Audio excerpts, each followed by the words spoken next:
Kadif Humas Polri Irjen Dedy Prasetyo menyatakan Brigjen Hendra Kurniawan merupakan saksi kunci dalam obstruction of justice kasus Brigadir J bersama Kombes Agus Nurpatria. Irjen Dedy Prasetyo menduga keduanya sebagai pihak yang memberikan perintah kepada bawahannya untuk merintangi penyidikan. Menurut Irjen Dedy, Hendra Kurniawan merupakan saksi kunci yang penting terkait obstruction of justice dalam kasus dugaan pembunuhan berencana Brigadir J.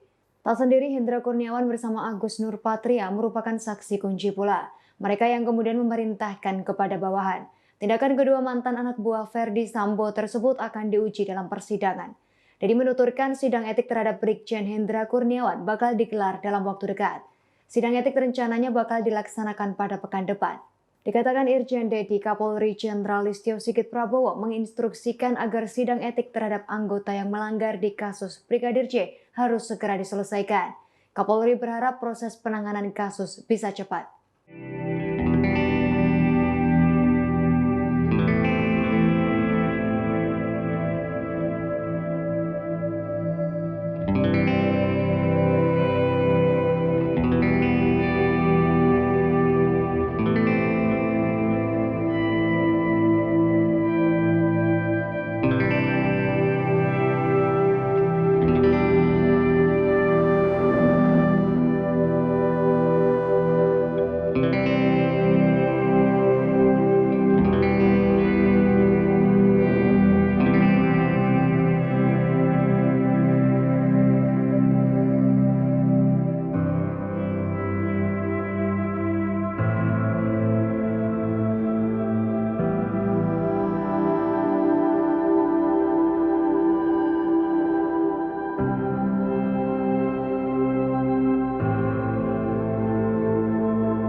Demikian informasi kali ini, nantikan informasi terbaru lainnya hanya di kanal YouTube.